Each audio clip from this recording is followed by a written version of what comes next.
सुरक्षित शनिवार मनाया जाता है। इस सप्ताह सुरक्षित शनिवार का थीम है बिजली घात। बिजली घात समझते हैं? करंट जो लग जाता है, बिजली घात और जल जमाव। जल जमाव से होने वाले नुकसान को समझना है और उससे बचने का प्रयास करना है। और एक है बोरिंग के गड्ढे से होने वाली समस्या। तो हम लोग जान रहे हैं कि अब बिजली के बिना कोई कार्य नहीं हो रहा है। तो बिजली जितना लाभदायक है, अगर उसका प्रयोग करने में हम असावधानी बरतेंगे तो उससे बहुत बड़ा नुकसान होता है, जान जाने का खतरा होता है और कभी कभी जान चली जाती है।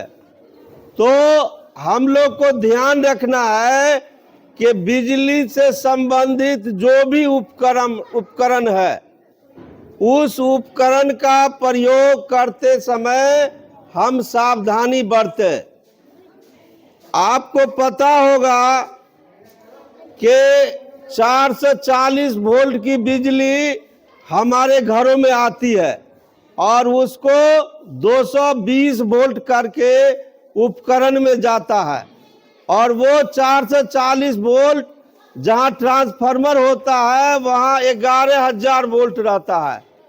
और जब उससे भी आगे जाएगा तो 1,32,000 का है। तो वो सब आवश्यकता के अनुसार उस वोल्ट को कम किया जाता है। अब उसमें जो भी जहां भी स्विच लगा हुआ है या जब हम उसका प्रयोग करते हैं तो ध्यान रहे कि हम जब उसको चालू करने जाते हैं तो पैर खाली नहीं रहे, पैर में जूता चप्पल रहना चाहिए और भींगा हुआ नहीं रहना चाहिए। हाथ में ऐसा चीज हो जो विद्युत का कुचालक हो, जैसे ग्लव्स। हम देखते हैं कि बिजली मिस्त्री जब कार्य करता है, कुछ ठीक करता है, तो वो सावधानी बरतता है। अब सभी लोग जानते हैं कि सावधानी घटी तो दुर्घटना घटी। तो सावधान रहना चाहिए। जब भी हम उसका प्रयोग करें तो सचेत रहे। बिजली उपकरण या कहीं भी लाइन है तो उसको अगर नहीं जानकारी है तो हम उसको न छुए, हम मिस्त्री से बुला करके उस काम को करें, अपने जान को जोखिम में नहीं डालें।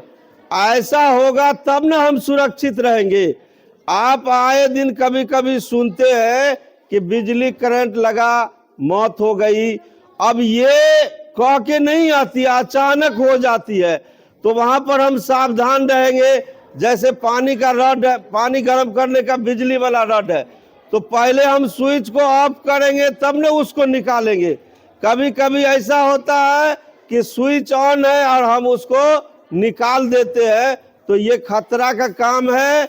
जितना अच्छा है, हम जानते हैं ना कि पेड़ पौधा में गुलाब होता है, गुलाब कितना सुंदर होता है, उसके अगल बगल में कांटा होता है, तो वो कांटा गड़ेगा तो नुकसान होगा। इसी तरह बिजली काफी लाभदायक है, लेकिन जब हम उसका प्रयोग करें, सावधान रहे।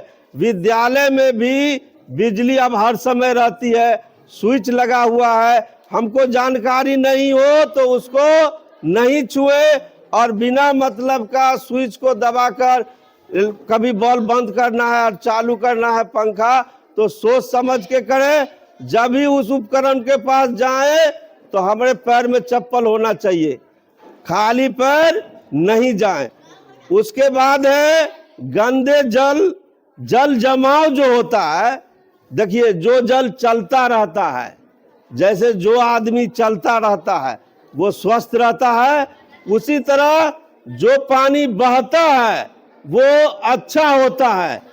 तो जो रुकेगा, जो पानी कहीं पर रुक जाता है तो उसमें विभिन्न तरह के गंदगी के कारण कीटाणु होते हैं। अब हम लोग के घरों में या कहीं चापाकल है या कुछ है तो गड्ढा में जो पानी जमता है उसमें विभिन्न तरह के मच्छर हो जाते हैं। कुछ मच्छर के काटने से फलेरिया होता है, किसी के काटने से मलेरिया होता है और बहुत तरह की बीमारी होती है।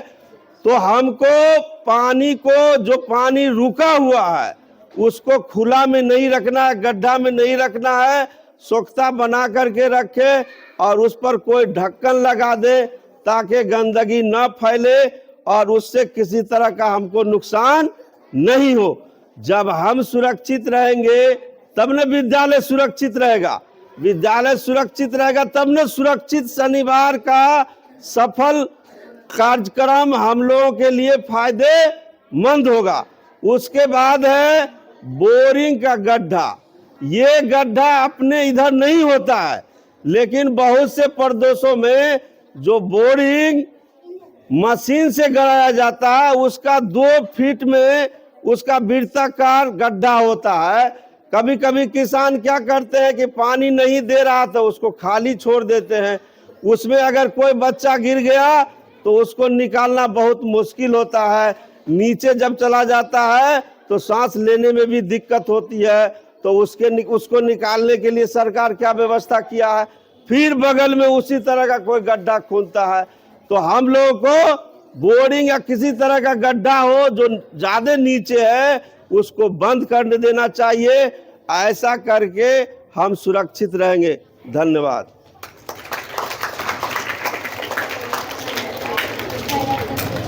अब हो तो ना।